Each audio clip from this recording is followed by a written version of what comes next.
Jenny, pag-usapan na lang natin to ng maayos. Ano bang pag-uusapan natin? Wala naman akong sasabihin na eh. Lahat kinuha na ng asawa mo. Wala na akong maibibigay pa.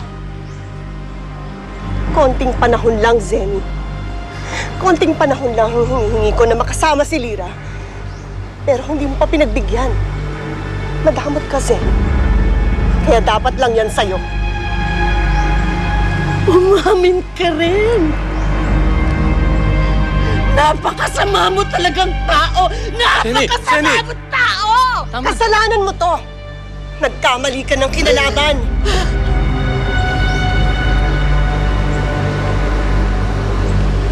Sama niyo. Bakit ba ako ginaganito? Bakit ba ako ginaganito? Gusto ko lang buhayin ang anak ko. Anak ko! Gusto ko lang buhayin ang anak ko dahil akin siya. Mali ka doon. Hindi lang siya sa'yo. Akin lang siya. Kahit na ano pang sabihin mo, kahit na puso pa ng iba ang tumitibok sa kanya, akin lang siya. At hindi ninyo ako mapipigilan na buhayin ko ang anak ko.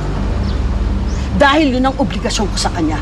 Kahit nabilhin niyo pa ang lahat ng tao sa mundong ito, walang makakapigil sa akin at hindi ako susuko. Gagawin ko ang lahat para mabuhay ng matino ang anak ko at wala sa inyo makakapigil sa akin at subukan ninyo lang. Subukan nyo lang at magkakamatayan tayo. Hinahamon ko kayo.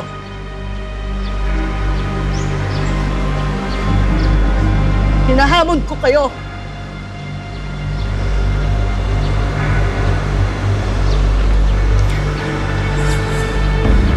Jenny. Jenny, tumayo ka dyan. Jenny.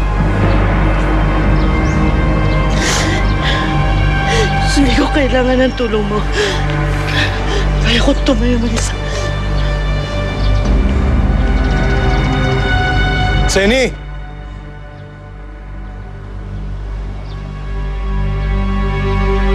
Jenny, sandali! Tayo!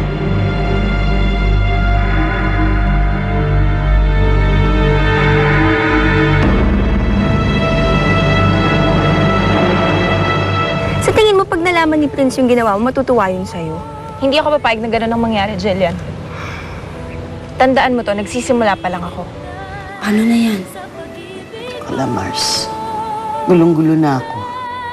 Mr. Saavedra, bayad? Ano yun? Nahuli na yung nakasagasa kay Angeline. Ano ba nakikita mo sa taong yan? Mabait siya at meron siyang puso. Puso? Baka nakakalimutan mo. Hindi niya puso yun. Kahit na. Vanessa? Kapal talaga ng mukha mo. Hoy! Hindi pa sinabihan na kita. Ha? Ano sa tingin mo? Titigil ako porkit nagsumbong ka kay Prince? Ba't mo kinukonsenti ang anak mo? Dahil parehas kayo malandi! Ha? Bastos ka, ha? Tingnan mo ko at saka mo sagutin ang mga tanong ko. Ano ba meron kayo ni Prince?